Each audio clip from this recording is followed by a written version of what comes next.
Olá, olá, meus alunos, sejam todos muito bem-vindos. Eu sou o professor Stanley Costa, professor universitário de cursos preparatórios para concursos públicos e exames da OAB, e este é o nosso canal de estudos específicos em Direito Civil. No vídeo de hoje nós vamos começar o estudo de um tema que normalmente é analisado no segundo semestre de Direito Civil. No primeiro semestre, a gente estuda logo depois de encerrar a análise da LINDB, da Lei de Introdução às Normas do Direito Brasileiro, acerca dos bens e das pessoas. A gente começa a análise, o estudo do Código Civil na sua parte geral, com as pessoas naturais, pessoas jurídicas, domicílio, e encerramos o primeiro semestre, o chamado Direito Civil 1, com o estudo dos bens nas suas várias classificações. E no Direito Civil 2, encerramos a parte geral do Código, estudando os fatos, atos e negócios jurídicos. Pois bem, é exatamente isso que começaremos a trabalhar a partir deste vídeo. Fatos, atos e negócio jurídico. E não teríamos como começar de outra forma, senão conceituando. O que significa fato jurídico? Qual é o conceito de fato jurídico? Veja bem, fato jurídico é considerado todo acontecimento relevante para o direito. Este é o conceito que nós encontramos na doutrina, nas mais variadas doutrinas brasileiras.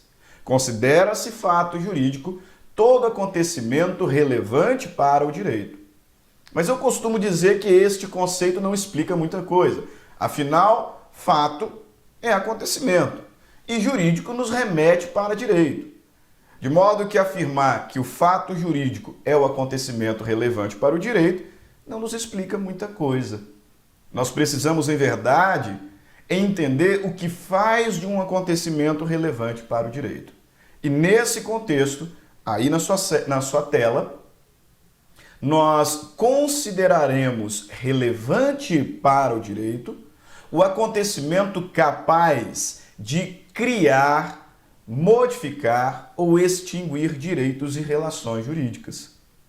Todo acontecimento que tenha a aptidão para criar, modificar, conservar, transmitir, extinguir direitos e relações jurídicas será considerado um fato jurídico.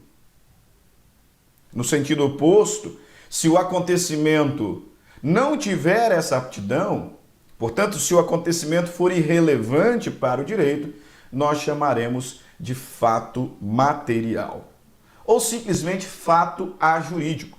Imagine você uma tempestade lá no meio do oceano que não traz qualquer consequência prática.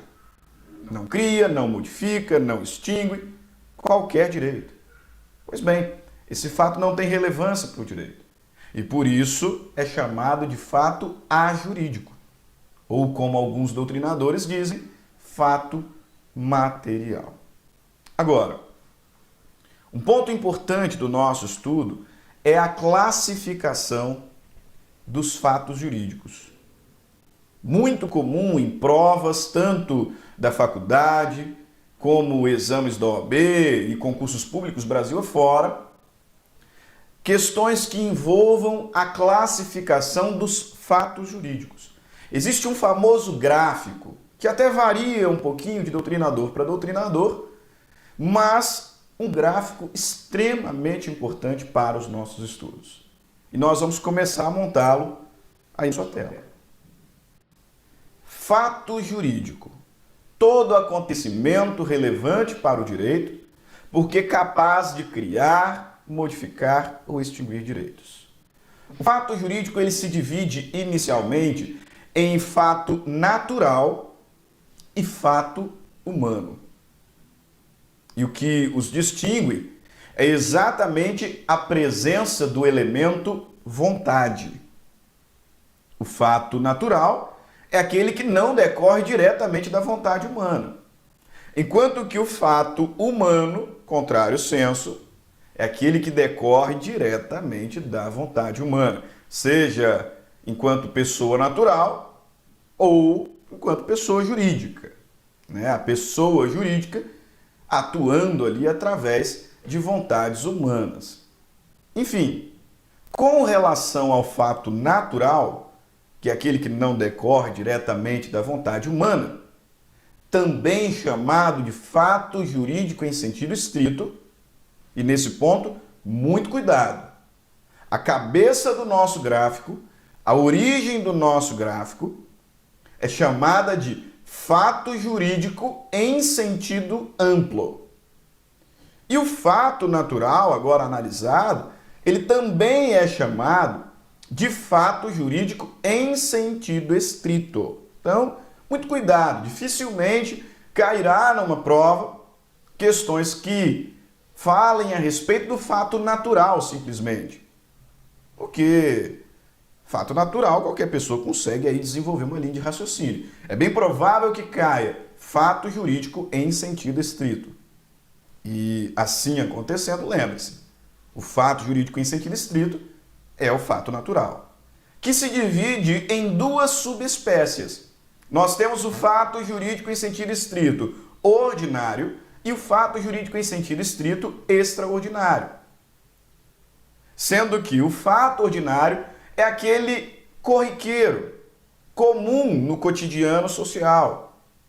Alguns até dizem, é o fato previsível, como o nascimento, a maioridade e a morte. Ora, o nascimento é um fato jurídico? Sem dúvida alguma. Diz o artigo 2º que a personalidade começa do nascimento com vida. Ainda que, majoritariamente, se entende que o que começa com o nascimento com vida é a personalidade material, né, que está relacionada a direitos patrimoniais. Mas, enfim, é um fato juridicamente relevante. A maioridade é um fato jurídico? Sem dúvida alguma. A maioridade, ela determina a aquisição da capacidade plena. E a morte? Também um fato jurídico. A morte, ela extingue a personalidade e dá abertura e abre a sucessão, determinando assim a transmissão da herança. Fato jurídico ou fatos jurídicos naturais ordinários. Já os fatos extraordinários são aqueles que não são comuns, que não fazem parte do cotidiano social. Eles não são corriqueiros. Anteriormente falava-se que o fato extraordinário era o imprevisível. Eu particularmente não gosto muito desse conceito, porque muitos fatos extraordinários, por conta do avanço tecnológico, podem sim ser previstos. Prefiro dizer que o fato extraordinário é aquele que não é comum, aquele que não é corriqueiro. Por exemplo, um terremoto, uma grande tempestade, um tsunami, enfim. Fato jurídico extraordinário, que normalmente será considerado força maior, portanto, uma excludente da responsabilidade civil. Descendo no nosso gráfico, o fato humano, aquele que decorre diretamente da vontade, é também chamado de ato jurídico. Ato jurídico. E ele se divide em ato jurídico lícito e ato ilícito. Me permita aqui só fazer um adendo. Esse fato humano, que eu disse também é chamado de ato jurídico, alguns doutrinadores chamam de fato jurígeno, como é o caso do Flávio Tartucci. Então, voltando ali, fato humano, onde está ato jurídico, lato sensu, alguns doutrinadores chamam de fato jurígeno.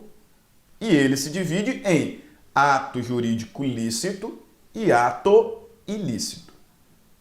Ilícito é aquele que contraria diretamente o direito, podendo ser um ilícito administrativo, um ilícito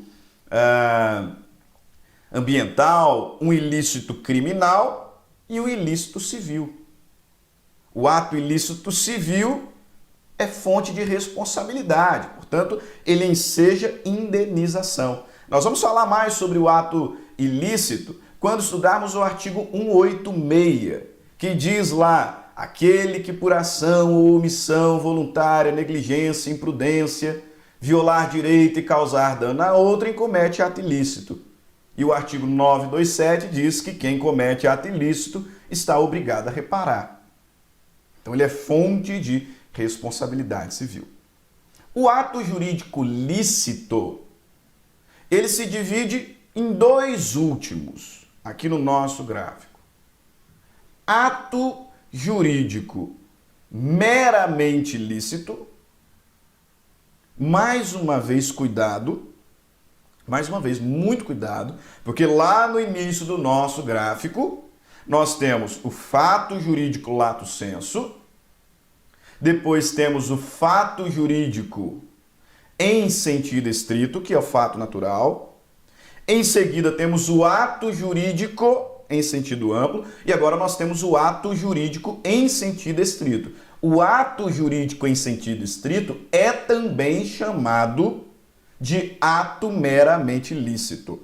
Portanto, os atos jurídicos lícitos, eles se dividem em ato meramente lícito, também chamado de ato jurídico em sentido estrito, e negócio jurídico. Assim a gente conclui aqui o nosso gráfico. Perfeito? Ok. Mas nós precisamos identificar a diferença entre ato meramente lícito, que também é chamado de ato jurídico em sentido estrito, e negócio jurídico. Qual é a diferença do ato meramente lícito para o negócio jurídico? Veja aí na sua tela. O ato jurídico em sentido estrito, também chamado de meramente lícito, é aquele que decorre da vontade humana, afinal ele é um ato jurídico, portanto ele decorre diretamente da vontade humana, mas os seus efeitos estão previstos na lei. Por isso nós afirmamos que o agente aqui manifesta a vontade, mas não delibera os efeitos. O agente manifesta a sua vontade, mas os efeitos dela decorrentes estão todos previstos na lei. A eficácia é, pois, ex lege. O agente não tem autonomia privada quanto aos efeitos. Alguns exemplos de ato jurídico em sentido estrito, o mais famoso deles, o reconhecimento voluntário de paternidade. Veja bem, o indivíduo não tem como reconhecer a paternidade de uma criança e dizer que só vai pagar a pensão a partir dos 5 anos.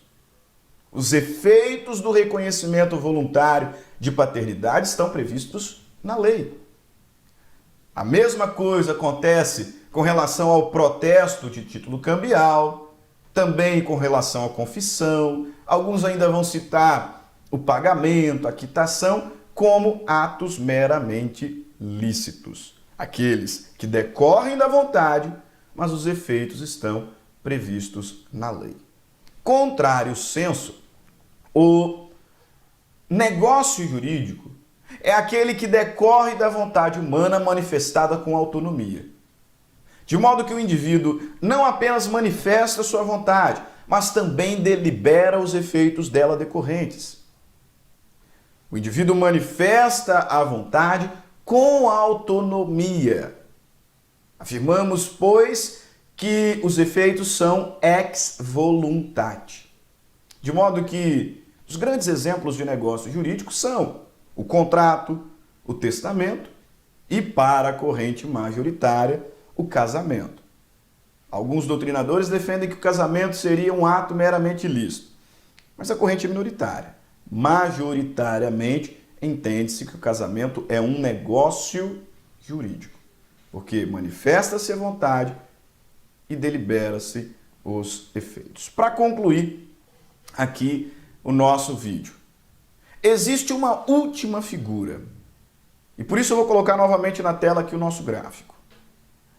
Existe uma última figura que é muito questionada pela doutrina, inclusive em relação à sua existência. Alguns doutrinadores entendem até que essa figura não existe, mas majoritariamente é citada, portanto nós precisamos falar sobre ela, que é o ato-fato jurídico.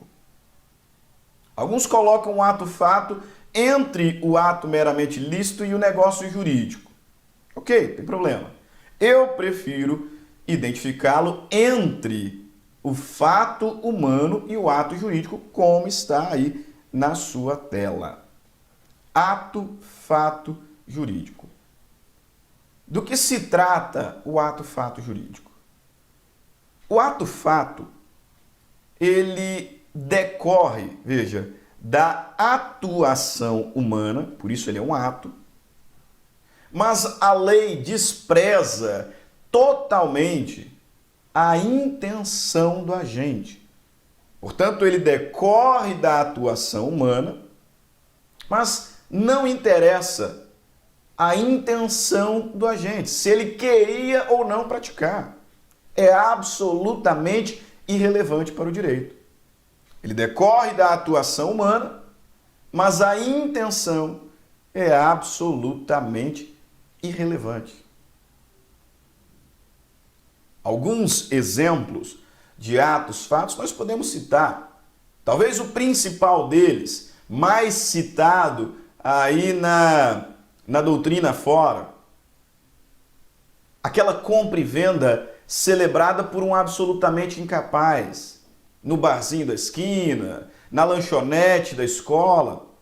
Veja bem, nós vamos ver que o negócio jurídico ele só poderá ser praticado por absolutamente incapaz mediante representação.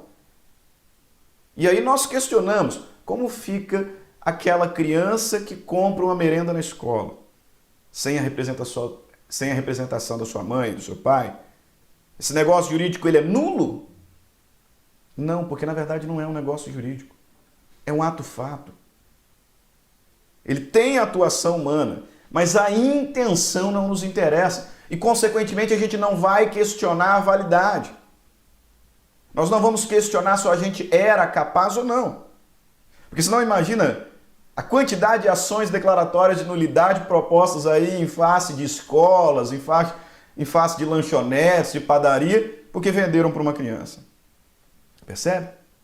Ato-fato. Tem atuação humana, mas a intenção não é relevante.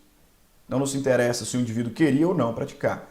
Outros exemplos citados na doutrina, o achado de tesouro, a especificação e a ocupação. Formas aí de aquisição da propriedade. O Carlos Roberto Gonçalves, ele ainda vai classificar os atos-fatos em ato-fato real, que é o exemplo aí do menor que compra uma merenda na escola, ato-fato indenizativo, e aí cita-se como exemplo o dano causado em estado de necessidade. O estado de necessidade ele exclui a ilicitude do ato, mas não necessariamente exclui o dever de indenizar, o dever de reparar. E ele ainda fala em ato-fato caducificante, onde cita a prescrição e a decadência. Ok? Perfeito? Com isso, nós encerramos, então, o primeiro vídeo sobre fato jurídico, onde falamos sobre o conceito e sobre as várias subespécies de fato jurídico. Voltaremos num próximo vídeo, já falando sobre o negócio jurídico e as suas classificações. Até mais, fiquem todos com Deus, grande abraço, tchau, tchau.